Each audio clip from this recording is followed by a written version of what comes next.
Welcome back to the Abundant Harvest Homestead. See, Abundant Harvest Homestead. 2 witnesses. Anyway, we've got a lot of projects in the works, a lot of things that just kind of have been worked on. And I wanted to give you an update just to kind of keep you up to current events, seeing how they're all working. Let's move these sheep across, see how this rotational grazing is doing. And then we'll work our way through some stuff. So, gates open, sheep are up in the pasture, but how do we move them every single day? Wouldn't that be a lot of work? It would be a lot of work for some people, but not for us. Watch this. Maa! Maa! Oh, let's see how much effort this takes. Maa! Maa! Maa! So for a new pasture, it does not take much effort. And these ones, my sheep know my voice. They'll follow me around wherever. Okay, come on in, mama. Come on in, little mama. Yep, there you go. So, fruit trees are now fenced in. I'm going to give you an update on those peaches. Their water is full for the day, and the bottom pasture is locked off. So to move them from the senior pasture to the associate pasture is just that easy.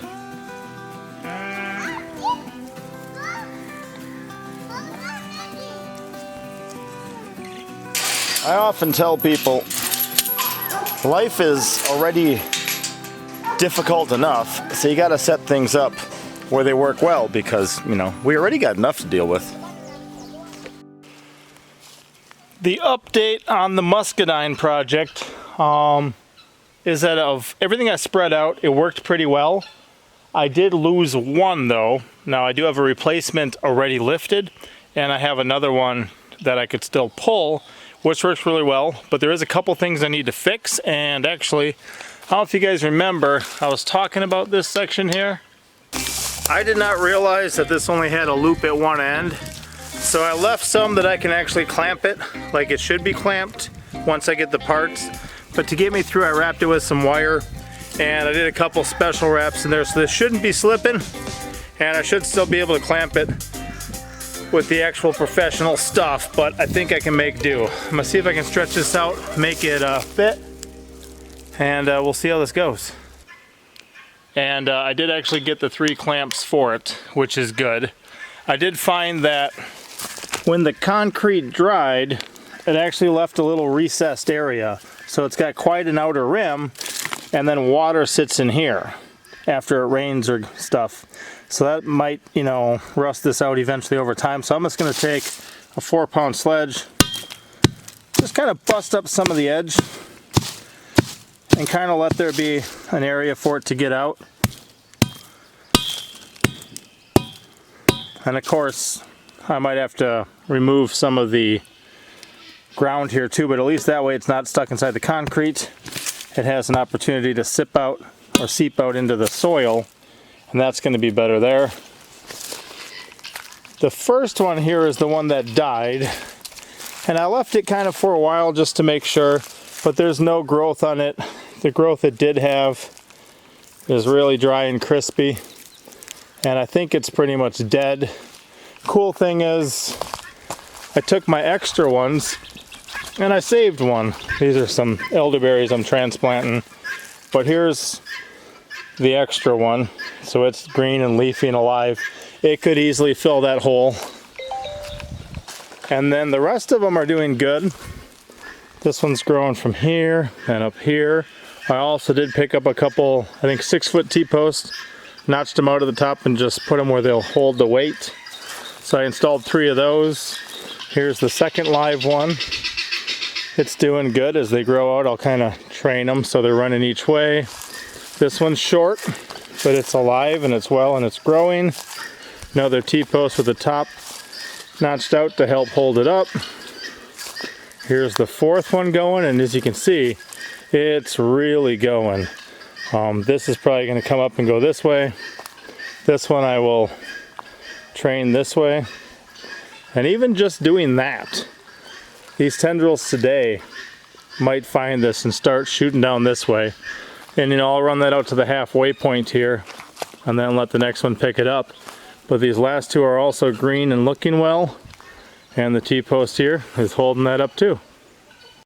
Second to last one is going to be easy to split because it's got green growing on each side.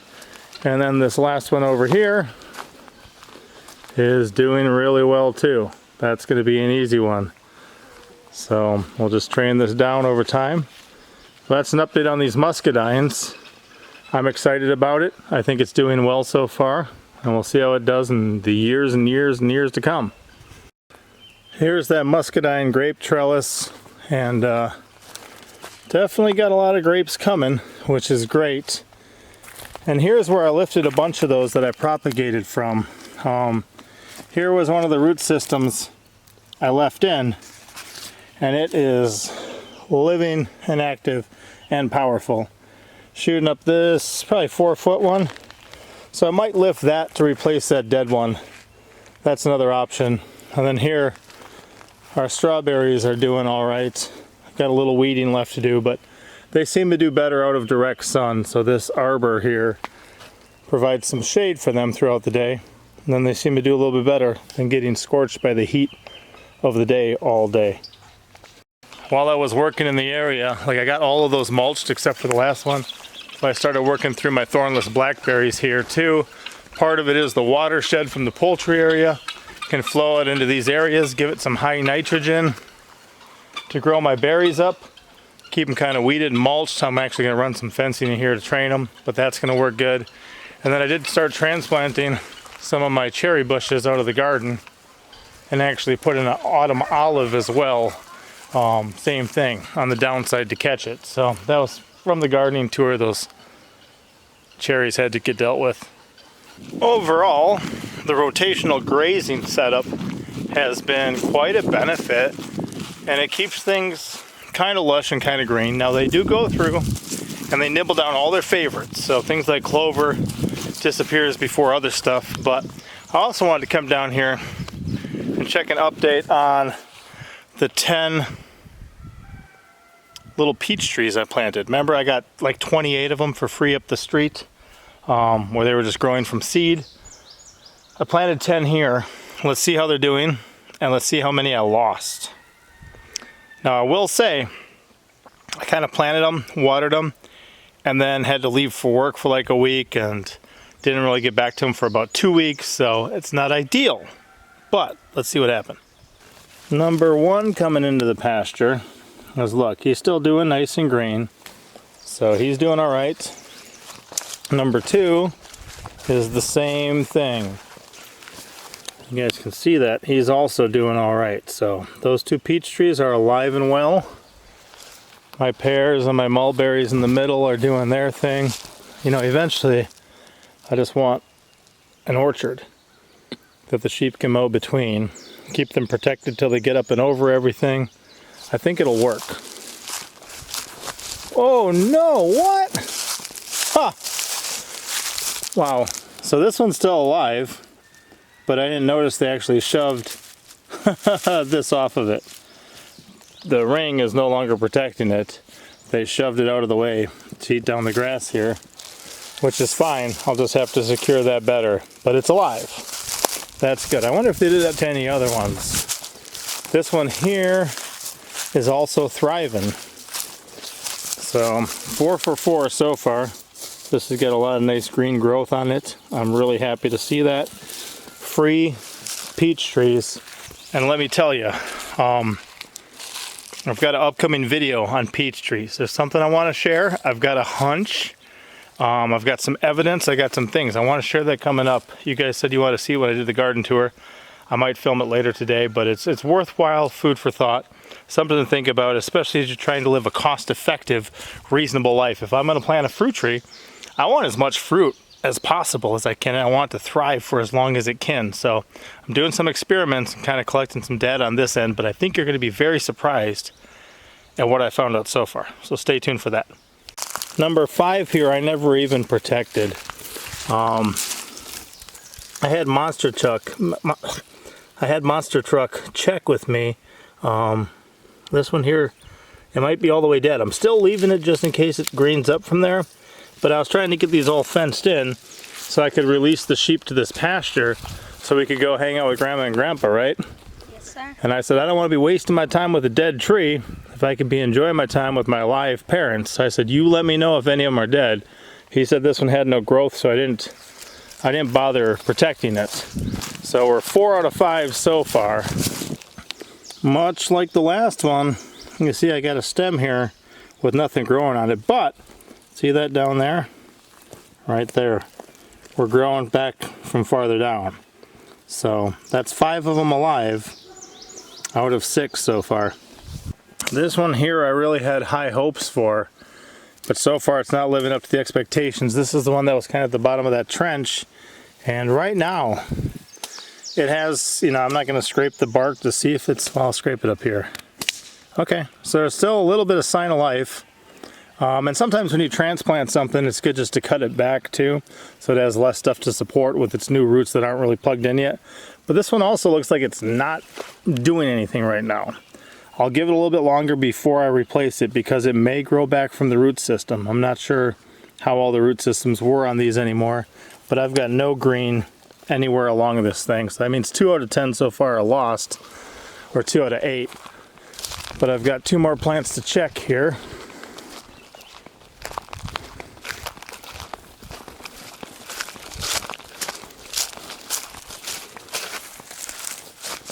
This one, look at that. It just looks dead all the way down until you see the green growth. And there's actually like 2 suckers popping up from the root. I'll let them grow for a while and then I'll snip one off so I just have 1 trunk. But that one's alive. What's this one look like, son? Looks like it's dead all the way down to like the root. And then? And it spots up. Yep, so this one too. It died back from what it had been growing on, but that root system is still alive and kicking out growth. So this is a live one right here. So cool thing with that is I got free trees.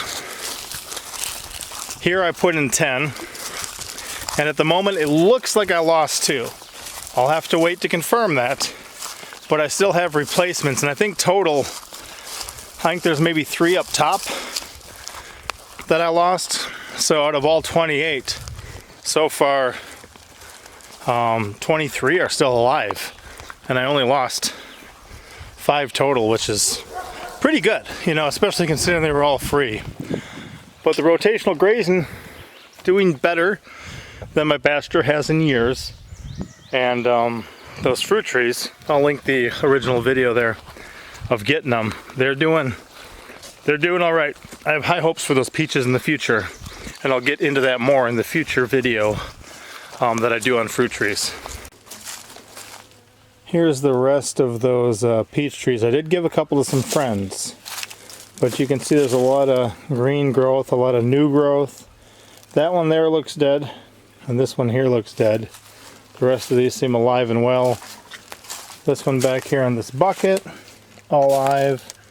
This one here, not alive. You can tell I cut that back to try to help it. It didn't help. So that's not bad, only losing 5 of those. And here's a cool thing too. I've got the bees right by my garden, and then these pots here are wicking up this water, and the bees come here to get moisture. So a lot of life is working together right now. This is cool to see. This is an update I wasn't planning on giving, but Mama Turkey right now is cruising with her poults and her couple chicks. Hey Mama Turkey, how's things?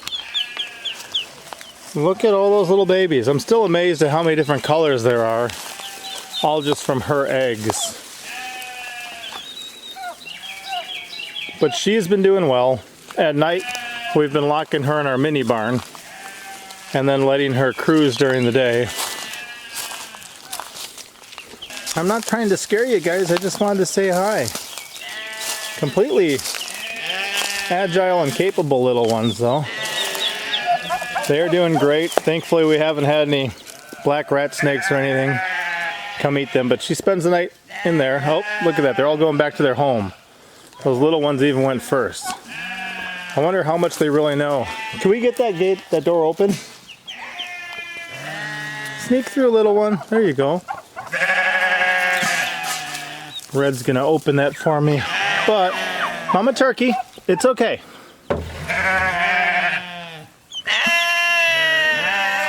See, they know they're home. Isn't that amazing? And like 2 of those are chicks, right? Those 2, yeah, are chicks. Oh, those 2 black ones Those up there? 2 black ones are chicks, and then I think there's 1 more chick. Okay, so there is a couple chicks because they help. Pinky explained that in a previous video that sometimes keeping some chicks with the poults helps them because they've got some on their own size who knows kind of how to drink water and how to peck stuff.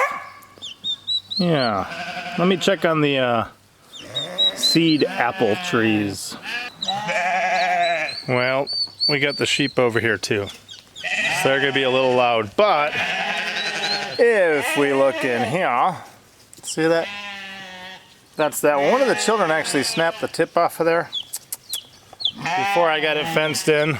You know, people sometimes can absent-mindedly walk around, just kind of snip the tip off of a little seedling. That's what they did there, but that one's still alive.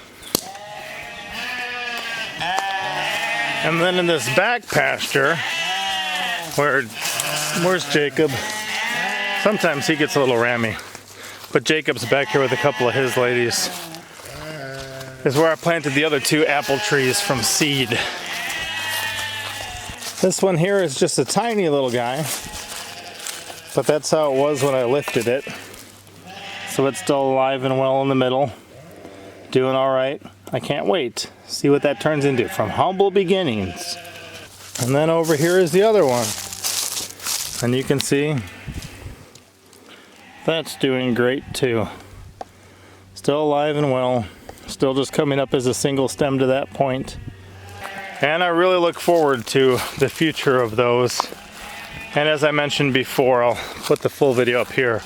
But as I mentioned before, getting to see how tasty the apples are from it, and if they're not that great, because it's going to be another 3 or 4 years before I taste the fruit of them. If they're not that great, then cutting them back to have apple wood to smoke with, and then grafting something better into them. But so far so good. I like what we got going on. Didn't cost me anything extra to have a couple of, apple seeds. So why not give them a chance? I'll take a risk like that and see what happens. Main thing I wanted to show you guys was that the rotational grazing, is working all right. The fruit trees growing from seed are still doing well, and I did come back and do some of the things I said I was gonna do. Well, put the clamps on that muscadine grape trellis. Just to let you guys know. Contemplating maybe painting the mini barn to kind of increase the integrity of the structure because it's just exposed bare oak right now. Let me know if you guys think that's a good idea to paint that thing, and if so, you guys got any color suggestions for that structure? Let me know. I got some other work to do, but we'll see you next time. Papa out. Might do some more on that today too. Maybe.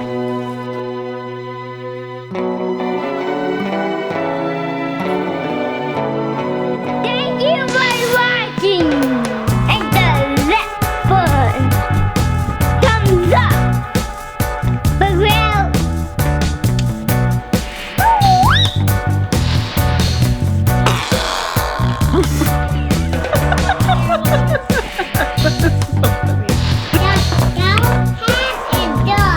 The cow head is good? yeah. That's good to know.